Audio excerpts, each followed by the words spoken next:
Assalamualaikum warahmatullahi wabarakatuh. Saya Anissa Zahrul Jannah, NIM 2119110. Baiklah, saya akan menjelaskan poin A, yaitunya hakikat filsafat pendidikan Islam. Kata filsafat berasal dari dua kata, philos dan sophia, yang berasal dari Yunani. Secara etimologis, philos artinya cinta, sedangkan sophia artinya kebijaksanaan atau kepahaman yang dalam. Dalam bahasa aslinya, filsafat artinya cinta terhadap kebijaksanaan. Sedangkan, pengertian filsafat pendidikan menurut John Dewey adalah teori umum dari pendidikan yang merupakan landasan dari semua pemikiran umum mengenai pendidikan. Hubungan antara pendidikan dan filsafat pendidikan sangat penting, karena ia merupakan dasar yang menjadi pedoman bagi usaha-usaha perbaikan, peningkatan kemajuan, dan sebagai dasar yang utuh bagi berdirinya sistem pendidikan. Filsafat pendidikan meliputi usaha untuk mencari konsep-konsep yang mengarahkan manusia di antara berbagai gejala yang nantinya mempunyai perbedaan satu sama lain, sehingga perlu suatu proses pendidikan dalam rancangan yang terpadu. Jadi dapat disimpulkan bahwa hakikat pendidikan merupakan pemikiran yang berlandaskan pada filsafat pendidikan atau sebaliknya. Nah, jadi filsafat pendidikan Islam pada hakikatnya merupakan konsep berpikir tentang kependidikan yang berdasarkan ajaran-ajaran agama Islam tentang hakikat kemampuan manusia untuk dibina dan dikembangkan serta dibimbing menjadi manusia muslim yang seluruh pribadinya dijiwai oleh ajaran Islam. Sekian yang dapat saya jelaskan. Saya kembalikan kepada moderator. Assalamualaikum warahmatullahi wabarakatuh. Bismillahirrahmanirrahim. Assalamualaikum warahmatullahi wabarakatuh. Perkenalkan, nama saya Ade Safira, NIM 2119091. Baiklah, di sini saya akan menjelaskan poin yang B, dasar filsafat pendidikan Islam. Dasar itu merupakan landasan atau fondasi berdirinya sesuatu. Nah, landasan itu juga merupakan tempat berpijak atau berdirinya sesuatu agar sesuatu itu dapat berdiri dengan kokoh. Dasar itu juga berfungsi untuk memberikan arah pada tujuan yang hendak dicapai. Dasar filsafat pendidikan Islam adalah Al-Quran dan hadis.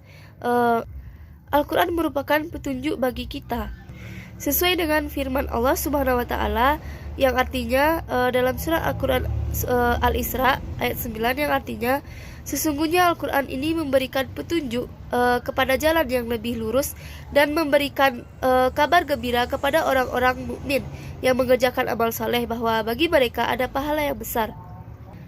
Nah, jadi dari ayat di atas dapat kita simpulkan bahwasannya Al-Quran merupakan dasar kita berpijak yang mutlak menuju jalan yang lebih baik atau jalan yang diridai oleh Allah Subhanahu wa Ta'ala.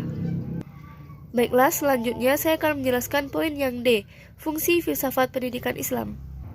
Fungsi filsafat pendidikan yang pertama adalah untuk melakukan kritik-kritik tentang metode-metode yang digunakan dalam proses pendidikan Islam itu, serta sekaligus memberikan pengarahan mendasar tentang bagaimana metode dalam pendidikan Islam digunakan dan diciptakan agar lebih mudah dalam mencapai tujuan pendidikan yang lebih efektif. Selain itu, fungsi filsafat pendidikan adalah untuk menyelesaikan masalah-masalah yang dihadapi oleh pendidikan Islam, sehingga nantinya masalah-masalah tersebut bisa menemukan alternatif untuk penyelesaian masalahnya.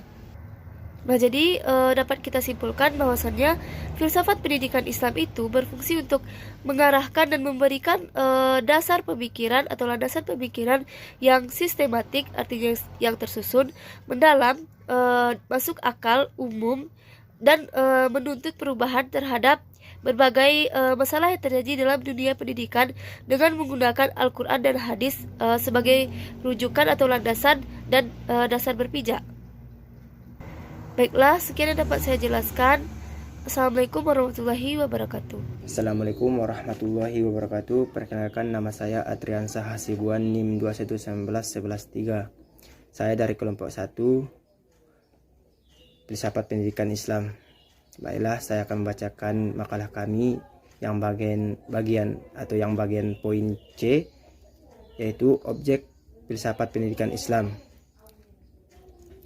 Setiap ilmu pengetahuan memiliki objek tertentu yang nantinya akan dijadikan sasaran penyelidikan atau objek material dan yang akan dipandang atau objek formal. Objek material filsafat pendidikan Islam sama dengan filsafat pendidikan pada umumnya, yaitu segala sesuatu yang ada. Segala sesuatu yang ada ini merupakan segala yang terlihat dan yang tidak terlihat. Segala yang terlihat misalnya dunia nyata, sedangkan yang tidak terlihat misalnya alam metafisis. Sedangkan objek formal filsafat pendidikan Islam adalah sudut pandang yang menyeluruh sedalam-dalamnya sampai ke akarnya dan nyata tentang pendidikan Islam untuk dapat diketahui hakikatnya.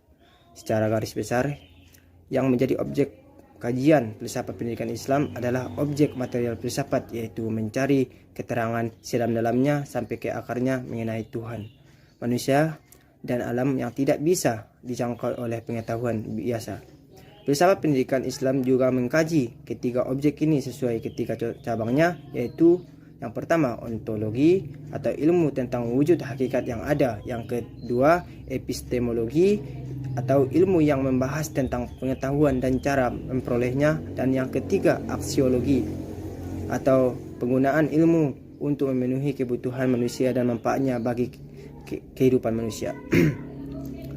Sedangkan secara garis kecil, objek tujuan filsafat pendidikan Islam adalah hal-hal yang merupakan faktor atau komponen dalam proses pelaksanaan pendidikan. Nah, faktor atau komponen pendidikan ini ada 5, yaitu tujuan pendidikan, pendidik, peserta didik, alat pendidik atau kurikulum, metode, dan evaluasi pendidikan dan lingkungan pendidikan. Sekian, terima kasih. Assalamualaikum warahmatullahi wabarakatuh. Assalamualaikum warahmatullahi wabarakatuh. Perkenalkan, nama saya Agustian Yufri, NIM 211987, akan menyampaikan yang bagian E, yaitu metode dan urgensi filsafat Islam. Filsafat Islam dalam memecahkan problematika pendidikan Islam dapat menggunakan metode-metode, yaitu yang pertama metode spekulatif. Metode spekulatif ini merupakan berpikir secara mendalam dan dalam situasi yang tenang, sunyi, untuk mendapatkan kebenaran tentang hakikat sesuatu yang dipikirkan. Misalnya hakikat hidup menurut Islam, hakikat iman, sifat Tuhan, takdir, dan apapun abstrak lainnya. Metode pendekatan normatif artinya mencari dan menetapkan aturan-aturan kehidupan nyata, sama dengan mencari ketentuan dan menetapkan ketentuan tentang apa yang boleh dan tidak boleh menurut syariat Islam. Misalnya berkaitan dengan tingkah laku dan amal perbuatan. Yang ketiga yaitu analisa konsep, artinya tangkapan atau pengertian seseorang terhadap suatu objek. Misalnya konsep-konsep filosofis tentang hidup dan kehidupan manusia seperti iman, amal soleh, takwa, dan lainnya. Yang keempat, pendekatan historis, artinya mengambil pembelajaran dari peristiwa dan kejadian di masa lalu. Yang kelima, pendekatan ilmiah, artinya menyempurnakan atau mengembangkan pola berpikir yang rasional. Sedangkan urgensi filsafat pendidikan Islam, yaitu filsafat pendidikan Islam berupaya untuk menumbuhkan pemahaman dan kesadaran pada manusia. Karena itulah sangat urgen sekali untuk memperhatikan konsep atau pandangan Islam mengenai manusia sebagai makhluk yang diproses kepada kebahagiaan dunia dan akhirat.